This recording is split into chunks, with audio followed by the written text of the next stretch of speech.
Ou a gente é bagunceiro, ou a gente é quem reclama da bagunça do outro.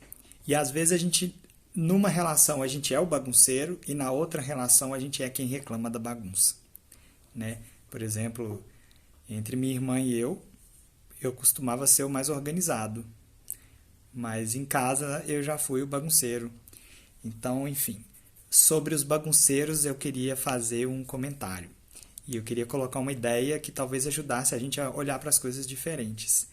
E para falar disso, eu queria resgatar duas coisas. O primeiro é um conceito de ordem que a gente vai ter que combinar aqui, porque as palavras são uma coisa muito variada e cada um que vai ouvir pode receber de uma forma. Então, o primeiro é o conceito de ordem. E o segundo eu queria trazer o Byung-Chul Han, que vai com o livro dele que eu vou mostrar daqui a pouco. Sobre ordem, essa história do para ter ordem significa que as coisas têm um segmento.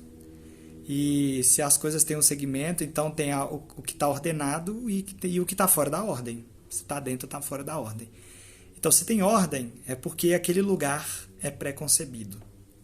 Então, isso tem que ficar claro, porque só pode existir ordem se eu tiver concebido que diferente daquilo está fora de ordem.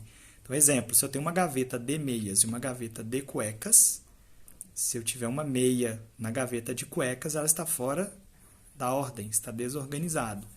Mas aquela gaveta podia ser uma gaveta de garrafas. Mas então a ordem foi pré-estabelecida daquela forma e a partir do momento que eu não sigo a ordem, estou fora de ordem. Enfim, desordeiro, então, muitas vezes, é a pessoa que não se preocupa.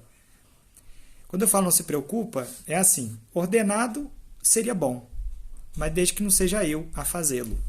Como se colocar em ordem não fosse uma prioridade, embora a ordem pudesse ser desejada.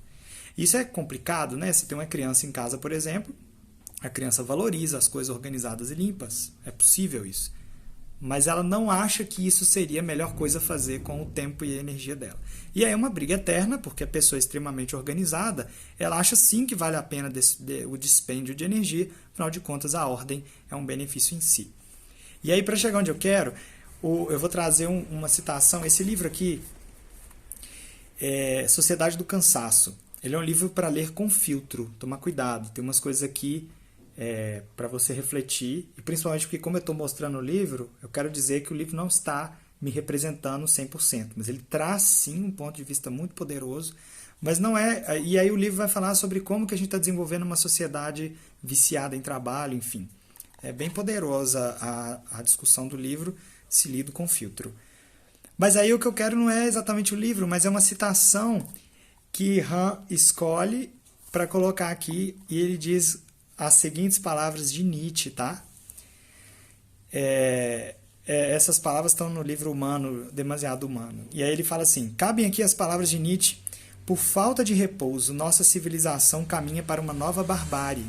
Em nenhuma outra época, os ativos, isto é, os inquietos, valeram tanto. Assim, pertence às correções necessárias a serem tomadas quanto ao caráter da humanidade fortalecer, em grande medida, o elemento contemplativo. Por que está falando da contemplação aqui? Porque pessoas contemplativas, elas costumam olhar para a mesma coisa que as pessoas muito práticas, mas elas veem muito mais do que aquilo. Parece que a cabeça dessas pessoas ela ultrapassa um pouco a primeira linha de visada. E essas pessoas, então, elas podem se interessar por aspectos outros da mesma natureza que a gente vê, seja na natureza urbana, seja no meio do mato. E os bagunceiros, muitas vezes, eles têm um traço contemplativo, que significa que esses bagunceiros, isso não é regra, tá? Eu estou propondo um outro olhar para pessoas que eventualmente são chamadas de desordeiras. Se é a pessoa que você acha que é desordeira não se encaixa aqui, não tem problema, nós vamos encontrar outros olhares para ela. Mas é muito comum, então, a desordem estar ligada à contemplação, porque no processo de contemplação, as pessoas muitas vezes estão ligadas no que tem além, no que tem depois, no futuro.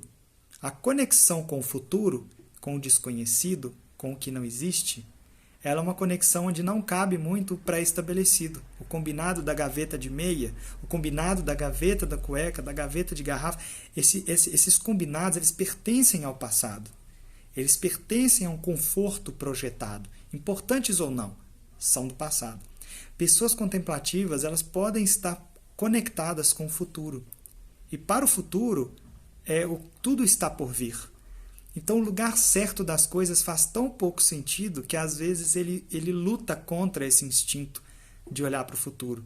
Porque, se você for parar para pensar, o que é a roda se não a pedra que um dia saiu do lugar? O que são os metais que a gente usa hoje tão sistematicamente na indústria e nos nossos utensílios, se não uma coisa cujo lugar era antes a montanha? E não precisa ser tão romântico, não. Tirar as coisas do lugar pré-estabelecido é o primeiro passo para novas combinações. Se a gente só tivesse no mundo pessoas ordeiras, muito provavelmente a gente não teria saído das cavernas. E é claro que eu posso estar exagerando extremamente minha projeção, mas a gente tem que concordar que, usando os extremos, a gente entende os meios. O desordeiro, provavelmente, ele está enxergando outros valores para dedicar a vida, o pensamento e a energia. E quando ele vê as coisas entrando em ordem, ele não vê o futuro se aproximando, ele vê a conservação do que existe. Entende que loucura é isso? E pode parecer que um livro fora do lugar, um sapato fora do lugar, não tenha relação com o que eu estou falando, mas tem. Em qual sentido que tem? Porque faz parte do mesmo espírito. Do espírito de que o lugar das coisas não é nem esse, nenhum que já existiu. Pode ser que eu não saiba, mas eu sou intuído de que esse lugar não é.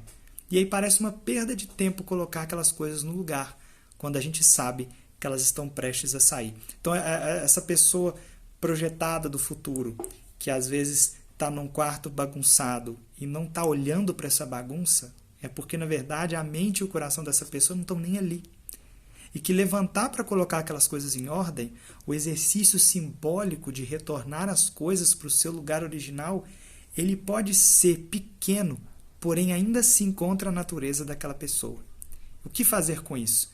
Bom, quem sou eu para dizer? A única coisa que seria legal é que, independente de qual caminho tomar, a partir dessa característica dessa pessoa, que está vivendo no mundo da sociedade do cansaço, mas talvez não seja um ser dessa sociedade, o primeiro passo é entender se é esse o sentimento. Porque se for, talvez a abordagem seja outra.